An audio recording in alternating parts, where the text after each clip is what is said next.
Imaginez cela. Vous vous tenez devant 40 membres de votre famille qui croient depuis 2 ans que vous êtes une disgrâce. Un lâche. Un raté qui a abandonné son devoir au moment où son pays avait le plus besoin d'elle. Les murmures s'arrêtent quand vous entrez dans la pièce, mais le jugement dans leurs yeux brûle plus profondément que n'importe quelle blessure de champ de bataille. Je m'appelle Capitaine Elena Vasquez. Et pendant 24 mois, mon propre frère a convaincu toute notre famille que j'avais été renvoyé de l'armée dans la honte, que j'avais fui le combat, que j'étais trop faible pour servir. Il le croyait parce que, eh bien, pourquoi Marcus mentirait-il à propos de sa propre sœur? Mais voici ce qu'il ne savait pas. Je n'avais pas le droit de leur dire la vérité. Ma vraie mission était classifiée au plus haut niveau. Et quand le moment est venu de tout révéler, disons simplement que mon frère aurait souhaité s'être tu. C'est l'histoire de la façon dont une réunion de famille a tout changé. Tout a commencé le jour où j'ai reçu mes ordres. Des ordres dont je ne pouvais parler à personne, pas même à ma famille. L'enveloppe était marquée, l'enveloppe, avec des classifications qui faisaient trembler mes mains. Je dois partir pendant un certain temps. Je ne peux pas vous dire où ni pourquoi, mais c'est important. J'ai dit à Marcus lors de notre dernier dîner ensemble. Mon frère m'a regardé de l'autre côté de la table, sa fourchette à mi-chemin de sa bouche. Nous avions toujours été proches. Ou du moins, je le pensais. Encore un déploiement, a-t-il demandé. Quelque chose comme ça. Je détestais être vague, mais l'information avait été d'une clarté cristalline, ne dites rien à personne. Ne faites confiance à personne. Elena, tu viens de rentrer d'Afghanistan il y a 6 mois. Tu ne crois pas en avoir fait assez? J'ai pu entendre quelque chose dans sa voix que je n'avais jamais entendu auparavant. Du ressentiment. De la jalousie. C'est différent, Marcus. Je serai de retour quand je pourrai. Et qu'est-ce que je suis censé dire à maman et papa? Qu'est-ce que je dis à tout le monde à Noël? Le ton aigu dans sa voix m'a fait lever les yeux. Sa mâchoire était serrée, ses yeux sombres d'une chose que je ne pouvais pas comprendre. Dis-leur que je sers mon pays. C'est tout ce qu'ils ont besoin de savoir. Cette conversation fut la dernière honnête que nous aurions pendant 2 ans. 3 semaines plus tard, j'étais parti, profondément infiltré, intégré à une opération conjointe du renseignement militaire de la CIA, traquant des trafiquants d'armes qui vendaient des armes américaines à des cellules terroristes. Mon uniforme militaire a été remplacé par des vêtements civils. Mon identité est devenue Rachel Martinez, une experte en armes cherchant à gagner de l'argent sale. Pendant 24 mois, j'ai vécu dans l'ombre. Je ne pouvais pas appeler à la maison. Je ne pouvais pas envoyer de lettres. Je ne pouvais même pas envoyer de mails. Une seule erreur, un seul moment de faiblesse, et toute l'opération serait terminée. Mais pendant que je risquais tout pour assurer la sécurité de l'Amérique, mon frère détruisait ma réputation, une conversation à la fois. Cela a commencé petit, j'ai appris plus tard. Un commentaire ici et là à nos parents. Elena a un comportement étrange ces derniers temps. Je pense que l'armée la travaille. Elle semblait vraiment instable quand je l'ai vue la dernière fois. J'ai entendu dire par quelqu'un à la base qu'elle avait des problèmes disciplinaires. Nos parents, follement inquiets et sans nouvelles de ma part, ont commencé à le croire, et Marcus s'est nourri de leurs préoccupations comme un parasite. Les mensonges sont devenus plus gros. J'ai découvert ce qui s'était passé. Elena a été renvoyée. Elle ne peut plus supporter le combat. Elle a été impliquée dans une sorte d'incident à l'étranger. Ils l'ont renvoyée chez elle dans la honte. Elle a trop honte pour affronter la famille. C'est pour ça qu'elle n'appelle pas, à Noël de cette première année, toute la famille élargie croyait que j'étais une soldate déshonorée se cachant quelque part dans la honte. Mes propres parents ont envoyé des colis à une adresse que Marcus avait fournie, une adresse qui n'existait pas. Mes cousins, tantes, oncles, grands-parents, tous murmuraient à propos de la pauvre Elena, qui n'avait pas réussi en tant que vraie soldate, qui avait craqué sous la pression, qui avait laissé tomber sa famille et son pays. Et à travers tout cela, Marcus jouait parfaitement le rôle du frère concerné. Le cœur brisé que sa sœur soit tombée si bas, protecteur de sa honte, demandant à tout le monde de ne pas en parler si jamais elle rentrait à la maison. Mais pourquoi? Pourquoi mon propre frère me détruirait-il ainsi? Marcus avait toujours vécu dans mon ombre. Quand je suis devenu capitaine, il était encore civil, travaillant à un poste de bureau qu'il détestait. Quand j'ai reçu des commendations pour bravoure, il avait du mal à payer ses factures. Lorsque les gens interrogeaient nos parents sur leurs enfants, il commençait toujours par les réalisations d'Elena. Mon succès était devenu son échec. Et quand j'ai disparu sans explication, il a vu une opportunité d'être enfin celui qui était important. Il est étonnant de voir comment la jalousie peut transformer l'amour en poison. Pendant que ma famille pleurait ma disgrâce imaginaire, je vivais la mission la plus dangereuse de ma carrière militaire. Le réseau de trafic d'armes que nous traquions s'étendait de Détroit à Damas, avec des connexions qui atteignaient le crime organisé. J'ai passé des mois à gagner leur confiance. Rachel Martinez est devenue quelqu'un avec qui il pouvait faire des affaires, quelqu'un qui pouvait déplacer des armes sans poser de questions. Le travail était épuisant, pas seulement physiquement, mais mentalement. Chaque jour, je devais être quelqu'un d'autre. Chaque conversation était une performance où un mot de travers pouvait me tuer. Il y avait des nuits où je restais éveillé dans un motel bon marché, me demandant si ma famille allait bien, me demandant si elle me manquait. Je n'avais aucune idée qu'il me pensait lâche. L'opération a duré plus longtemps que prévu. Ce qui devait durer 6 mois s'est étendu à 12, puis 18, puis 2 années complètes. Le réseau était plus grand que nous ne l'avions imaginé, avec des tentacules atteignant les bases militaires et les sous-traitants gouvernementaux. Mais nous approchions. Les renseignements que je recueillais construisaient un dossier qui permettrait de démanteler toute l'opération. Des dizaines d'arrestations étaient prévues. Des millions de dollars d'armes illégales seraient saisis. Des soldats américains seraient plus en sécurité car les armes destinées à les tuer n'atteindraient jamais le champ de bataille. C'était le travail le plus important que j'ai jamais fait, et personne dans ma famille ne savait que j'étais une héroïne au lieu d'une disgrâce. La phase finale exigeait que je me rapproche du chef, un homme nommé Victor Clough, qui ne faisait confiance à personne et tuait les gens pour l'avoir regardé de travers. Entrer dans son cercle intime nécessitait de faire mes preuves d'une manière qui me donne encore des cauchemars. Mais je l'ai fait. J'ai obtenu les preuves dont nous avions besoin. Dossier bancaire, manifeste d'expédition, interception de communication, numéro de série d'armes, tout. Le FBI et la CIA avaient besoin de cela pour démanteler tout le réseau. Les raids ont eu lieu simultanément dans 12 États et 3 pays. Ce fut la plus grande saisie de trafic d'armes de l'histoire du FBI. Des centaines d'armes ont été saisies. Des dizaines de terroristes ont perdu leur ligne d'approvisionnement, et j'étais enfin libre de rentrer chez moi. La classification de ma mission a été réduite après les arrestations.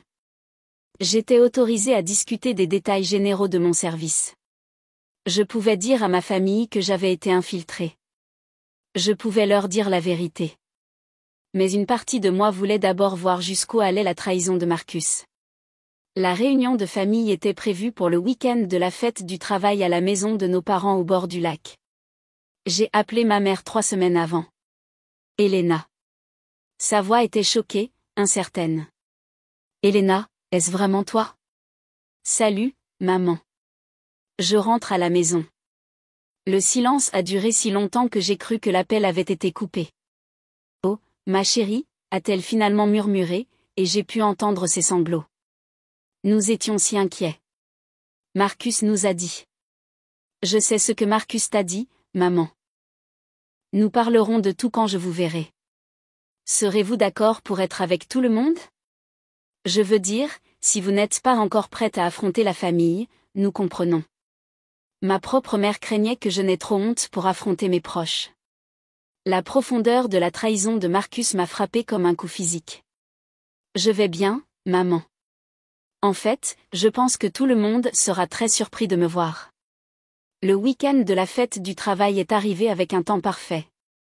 La maison du lac était exactement comme je m'en souvenais. Bardage en bois blanc, porche enveloppant, la vieille balançoire en corde toujours suspendue aux chaînes près de l'eau. Je me suis assise dans ma voiture de location pendant 10 minutes, observant à travers les fenêtres. Je pouvais voir Marcus sur le porche avec nos cousins David et Rebecca.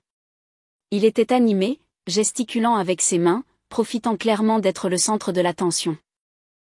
Mon estomac se tordait en réalisant qu'il leur racontait probablement encore des histoires sur sa sœur troublée. J'ai vérifié mon reflet dans le rétroviseur une dernière fois. Je portais mon uniforme classe A. Les bleus d'apparat que j'avais gagnés grâce à des années de service, décorés de rubans qui racontaient la vraie histoire de ma carrière. L'étoile de bronze avec un signe de bravoure, la médaille de commendation de l'armée, le badge d'action de combat. Chaque ruban représentait le sacrifice, le courage, l'honneur, tout ce que Marcus les avait convaincus que je manquais. J'ai pris une profonde inspiration et je suis sortie de la voiture. La première personne à me voir fut ma cousine Rebecca. Elle descendait les marches du porche lorsqu'elle s'est figée à mi-chemin. Sa bouche s'est ouverte. « Elena » a-t-elle murmuré. La bouteille dans sa main a glissé et s'est brisée sur le béton. Le bruit a attiré l'attention de tout le monde. Les conversations ont cessé. 40 paires d'yeux se sont tournés vers moi alors que je montais l'allée en tenue militaire complète. Mais je ne les regardais pas. Je regardais Marcus. La couleur a quitté son visage comme si on avait tiré sur une prise. Sa bouche s'est ouverte et fermée sans son. Ses yeux balayaient de mon uniforme à mon visage, au ruban sur ma poitrine. « Bonjour la famille », ai-je dit, ma voix portant dans le silence soudain. Désolée d'être en retard. Je servais mon pays. Ma mère est apparue dans l'encadrement de la porte, la main sur la bouche. Des larmes ont commencé à couler avant même qu'elles ne m'atteignent. Elena. Oh mon Dieu, Elena. Elle m'a serré dans ses bras, sanglotant sur mon épaule. Tu as l'air. Tu as l'air d'une soldate, maman, parce que c'est ce que je suis. Par-dessus son épaule, j'ai regardé Marcus faire un pas en arrière, heurtant la balustrade du porche. Son visage était passé du pâle au vert. Il savait. À cet instant, il savait que tout était sur le point de s'effondrer. Mon père est sorti de la maison, avançant lentement. Ses yeux fixés sur mon uniforme. Papa était un vétéran du Vietnam. Il savait ce que ces rubans signifiaient. L'étoile de bronze, a-t-il murmuré quand il m'a atteinte. Son doigt tremblait en touchant le ruban. Elena, quoi? Comment? C'est une longue histoire, papa, et il est temps que tout le monde entende la vérité. Je me suis tournée pour faire face à la foule qui s'était rassemblée autour de nous. Certains souriaient, confus, mais heureux de me voir. D'autres semblaient incertains, jetant des regards entre Marcus et moi. Je sais que vous avez tous des questions, ai-je dit, ma voix forte et claire. Je sais qu'on vous a dit des choses à mon sujet ces 2 dernières années, sur pourquoi j'ai disparu, sur ce qui est arrivé à ma carrière militaire. Marcus a fait un petit bruit, presque un gémissement. Mais avant d'expliquer où j'ai été et ce que j'ai fait, je pense que mon frère a quelque chose qu'il aimerait dire. N'est-ce pas, Marcus? Tous les regards se sont tournés vers lui.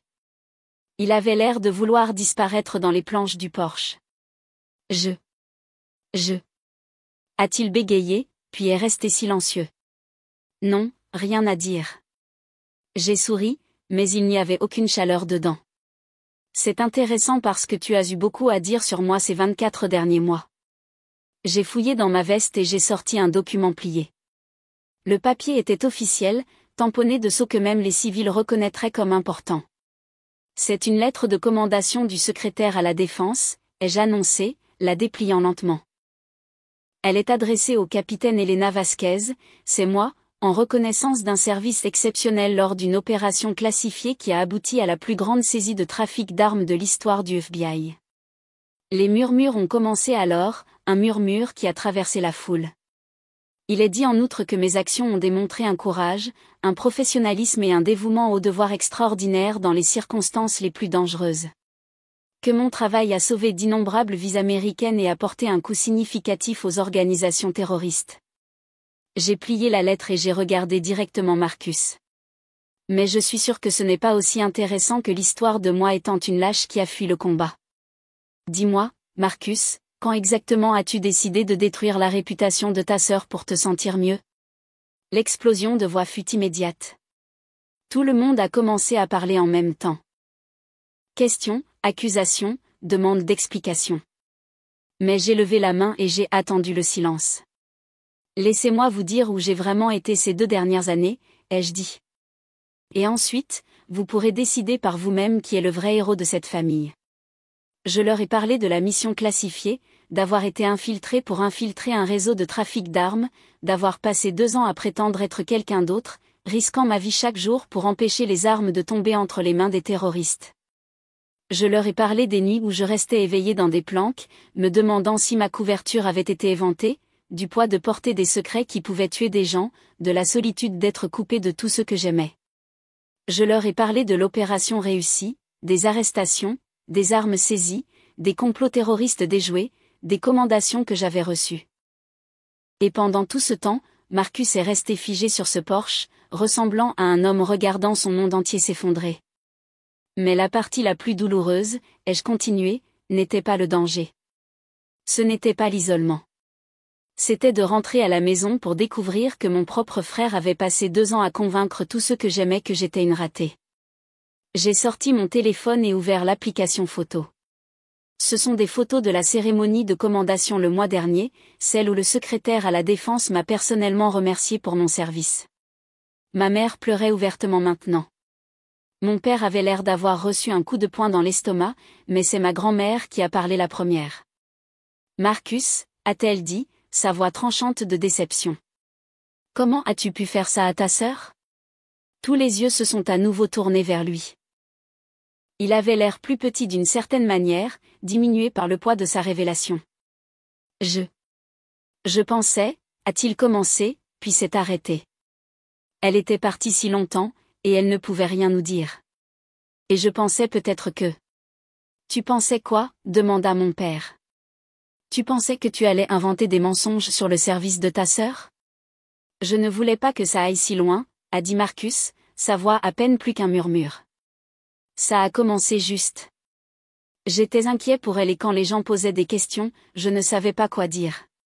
Alors tu as décidé de détruire sa réputation au lieu d'admettre que tu ne savais pas, a terminé ma mère, sa voix aussi froide que la glace. La foule devenait hostile. Je pouvais voir la colère monter sur leur visage. Marcus devenait la cible de la culpabilité et de la rage de 40 personnes. Et soudain, j'ai ressenti de la pitié pour lui. Marcus, ai-je dit doucement, et la foule s'est tue. Pourquoi ? Il m'a regardé avec des yeux pleins de larmes. Parce que tout le monde parlait toujours de toi, a-t-il dit, la voix brisée. Elena, le héros de guerre. Elena l'officier. Elena qui faisait la différence. Et moi, j'étais juste.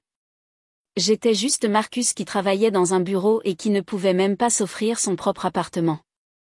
La douleur brute dans sa voix a traversé ma colère. Quand tu as disparu et que tu ne pouvais pas nous dire pourquoi, j'ai vu une chance d'être enfin celui qui était important. Celui dont les gens s'inquiétaient. Je me disais que je protégeais la famille de s'inquiéter pour toi. Mais en réalité, il a pris une profonde inspiration tremblante, en réalité, je voulais juste qu'il pense à moi pour une fois. Je suis désolé, a-t-il murmuré. Elena, je suis tellement désolé. Je sais que je ne peux jamais rattraper ça, mais je suis désolé. Ce qui s'est passé ensuite a surpris tout le monde, y compris moi. Je me suis dirigé vers le porche jusqu'à ce que je sois juste devant mon frère. Il a sursauté, s'attendant probablement à ce que je le frappe. Au lieu de cela, je l'ai serré dans mes bras. Je te pardonne, ai-je dit doucement. Mais tu vas passer le reste de ta vie à arranger ça. Je l'ai senti s'effondrer contre moi. 2 ans de culpabilité et de honte se déversant dans de grands sanglots convulsifs. Je le ferai, a-t-il murmuré en retour. Je le promets, Elena. Je vais arranger ça. Quand nous nous sommes séparés, toute la famille nous regardait sous le choc. Elena, a dit mon cousin David, après ce qu'il a fait, comment peux-tu simplement lui pardonner ? Je me suis tourné pour leur faire face, car, c'est ce que font les soldats, ai-je dit simplement. Nous protégeons les gens que nous aimons, même quand ils ne le méritent pas. Même quand ils nous ont blessés. J'ai regardé tous leurs visages, honteux, confus, étonnés.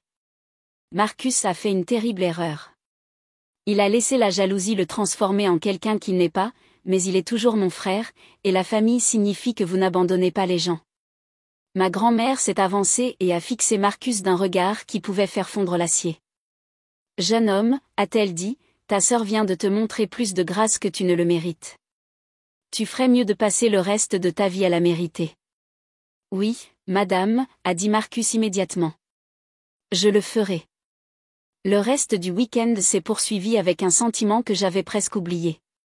Le sentiment d'être à la maison, vraiment à la maison. Les gens ont commencé à poser des questions sur mon service. De vraies questions, respectueuses, fières. Ils voulaient savoir sur mon entraînement, mes missions, mes projets d'avenir. Mon père m'a prise à part et m'a dit qu'il n'avait jamais été plus fier de personne de sa vie. Ma mère a insisté pour cuisiner mon plat préféré. Mes cousins ont commencé à planifier une vraie fête de bienvenue.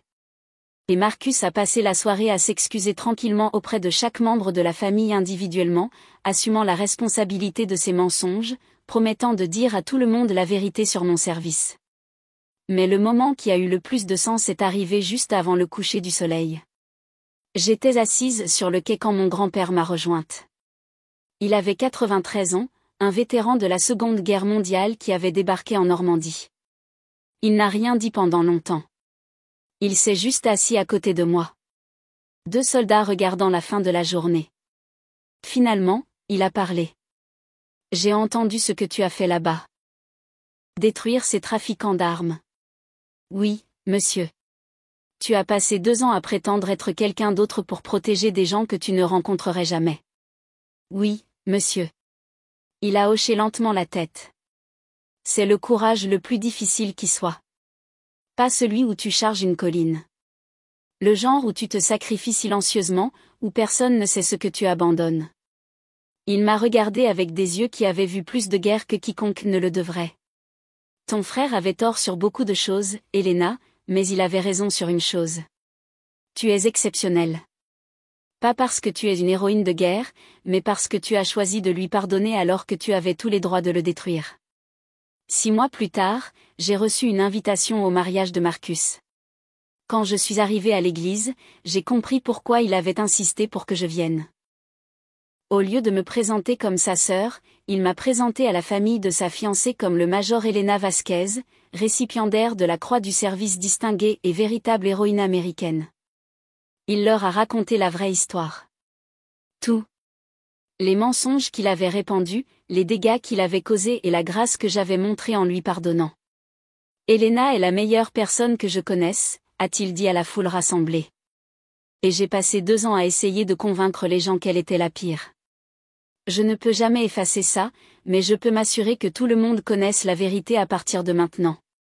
Pendant les discours, Marcus s'est levé et a dit, la plupart des mariés remercient leurs parents, leurs amis, leurs nouveaux beaux-parents. Je veux remercier ma sœur, Helena, qui m'a appris que la vraie force n'est pas d'être la meilleure personne dans la pièce.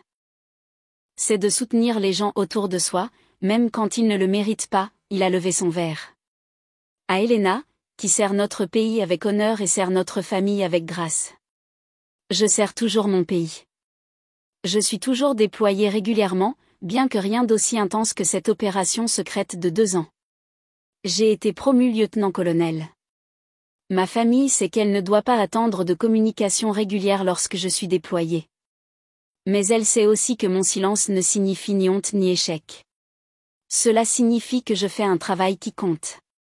Et Marcus a commencé à faire du bénévolat auprès d'une organisation de vétérans, aidant les soldats à se réintégrer dans la vie civile. Il dit que c'est sa façon de se rattraper.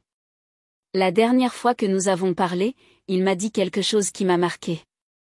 J'avais l'habitude de penser que vivre dans ton ombre signifiait que j'étais invisible, mais je me trompais.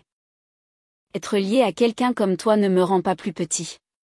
Cela me rend responsable d'être digne de cette connexion. Les gens me demandent parfois si je regrette d'avoir pardonné si publiquement, si complètement. Mais voici ce que j'ai appris pendant ces 2 années d'infiltration. La vérité a un pouvoir que les mensonges ne peuvent jamais égaler. Quand vous vous tenez dans la lumière de la vérité, elle consume tout ce qui est faux. Les mensonges de Marcus ne pouvaient pas résister à la vérité de mon dossier de service. Sa jalousie ne pouvait pas survivre à la réalité de mon pardon. La révélation finale ne concernait pas seulement ma mission secrète ou mes honneurs militaires. Il s'agissait du pouvoir de la vérité de transformer non seulement la façon dont les autres vous voient, mais aussi la façon dont ils se voient eux-mêmes. Cette réunion de famille a tout changé. Elle a transformé la honte en honneur, les mensonges en vérité, et la jalousie en respect. Mais surtout, elle m'a rappelé pourquoi je sers. Pas pour les médailles ou la reconnaissance. Je sers pour protéger les gens que j'aime. Même quand les aimer est difficile. Même quand ils m'ont blessé, car c'est ce que font les soldats. Nous protégeons notre peuple. Tous. Même nos frères. Ils ont ri. Ils se sont moqués de moi. Ils croyaient que j'étais une disgrâce. Mais quand le moment est venu, le monde a découvert qui j'étais vraiment. Et parfois, c'est toute la victoire dont on a besoin. Vous savez, partager mon histoire avec vous aujourd'hui, cela m'a rappelé quelque chose d'important. La vérité a du pouvoir, mais seulement quand les gens sont prêts à écouter. En ce moment, vous êtes l'un des rares à avoir entendu ma vraie histoire. Tout comme ma famille a dû choisir entre croire les mensonges de Marcus ou chercher la vérité. Vous avez aussi un choix. Je demande quelque chose de petit. Quelque chose qui ne vous coûte rien mais qui signifie tout pour moi. Appuyez sur ce bouton d'abonnement. Je sais. Je sais. Presque personne ne le fait. La plupart des gens écoutent, se sentent touchés, puis font simplement défiler. Mais voici le truc. Ce petit bouton, s'abonner, est la seule façon dont des histoires comme la mienne parviennent aux personnes qui ont besoin de les entendre. Quelqu'un là-bas est aux prises avec la trahison. Quelqu'un est sous-estimé. Quelqu'un a besoin de savoir que la vérité gagne toujours à la fin. Votre abonnement est gratuit, mais pour moi, il est tout. C'est ainsi que je sais que ma voix compte. C'est ainsi que des histoires de vraies personnes, de vrais combats, de vraies victoires sont entendues. Alors, s'il vous plaît, ne laissez pas mon histoire disparaître dans le silence. Abonnez-vous. Faites partie de quelque chose de plus grand. Faites partie de la vérité. Parce que chaque personne qui s'abonne dit, oui, ces histoires comptent. Oui, je crois au pouvoir de la vérité. Serez-vous l'une d'entre elles ?